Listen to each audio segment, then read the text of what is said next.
ዛሬ ላይ ጥቂት የማይባሉ ወጣቶች ተምሮ ከመንግስት ስራ የመጠበቅ የቆየ ልማድን እየሻሩ ከስራ ጠባቂነት ወደ ስራ ፈጣሪነት እየተሻገሩ ነው። ከነዚህም መሃል በምስራቅ ጉራጌ ዞን ምስራቅ መስቃን ወረዳ ነዋሪ ሆነው ወጣት የሸዋስ ይድነቃቸው አንዱ ነው። ወጣቱ ከመቀሌ ዩኒቨርሲቲ በተመረቀ ማግስት ፊቱን ያዞረው ወደ ግብርና ነው፣ ፍራፍሬና አትክልት ወደ ማምረት። በዚህም ከራሱ አልፎ በሌሎች በምሳሌነት የሚጠቀስ ተሞክሮ የሚቀሰምበት ሆኗል።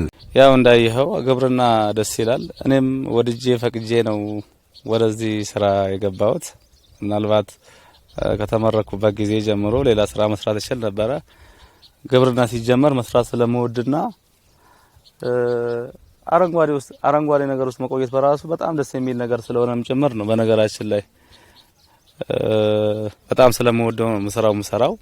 የማዕከላዊ ኢትዮጵያ ክልል የሕዝብ ተወካዮች ምክር ቤት የግብርና ገጠር ልማት ጉዳዮች ቋሚ ኮሚቴ በምስራቅ ጉራጌ ዞን የምስራቅ መስቃን ወረዳ የ6 ወራት የዕቅድ አፈጻጸም ምልከታ ካደረገባቸው ሴክተሮች አንዱ የግብርናው ዘርፍ ነው። የቋሚ ኮሚቴው ሰብሳቢ ወይዘሮ ልክነሽ ሲርገማ በወረዳው እየተከናወኑ ያሉ የግብርና ስራዎችን፣ የግብዓት አቅርቦትን እንዲሁም ለበጋ መስኖ ስንዴ የተደረጉ ዝግጅቶችን ምልከታ አድርገዋል። የምስራቅ መስቃን ወረዳ ከተረጂነት ወደ አምራችነት የተቀየሩ ብሎም እንደ ሀገር የተጀመረውን በምግብ ራስን የመቻልና ተግዳሮቶችን በራስ አቅም መሻገር እንደሚቻል ምሳሌ የሚሆን ተግባር እየተከናወነ መሆኑን የምስራቅ መስቃን ወረዳ ብልጽግና ፓርቲ ጽህፈት ቤት ኃላፊው አቶ መሐመድ ኑር ሰርሞሎ ይናገራሉ።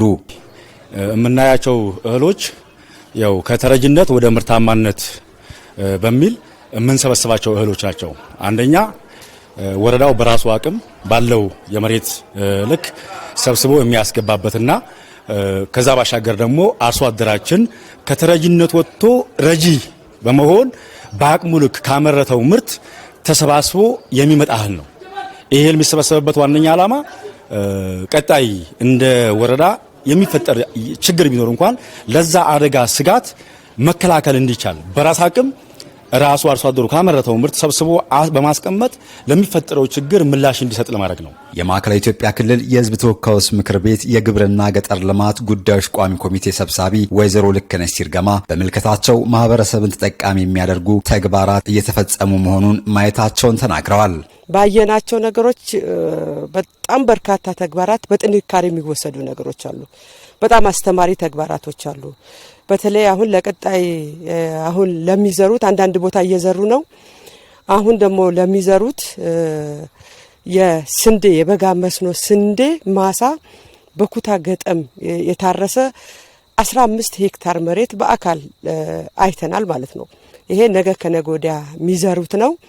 ይህንን ተግባር ሲሰሩ እኛም በአካል ሄደን አይተን በጣም አፕሪሼት አድርገናቸው ነው የመጣ ነው። ይሄ በተለይ ኩታ ገጠም እርሻው ሁሉም ቦታ መስፋት አለበት።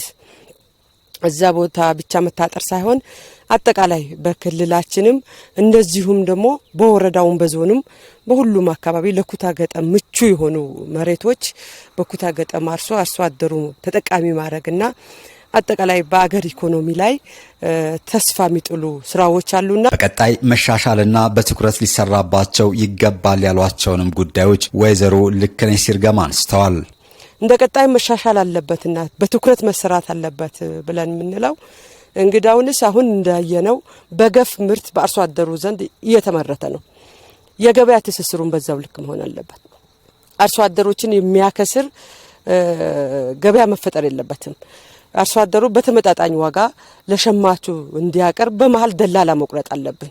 ይሄ ለሚመለከቱ አካል በየደረጃው እየሰጠን የመጣንበት ሁኔታ አለ።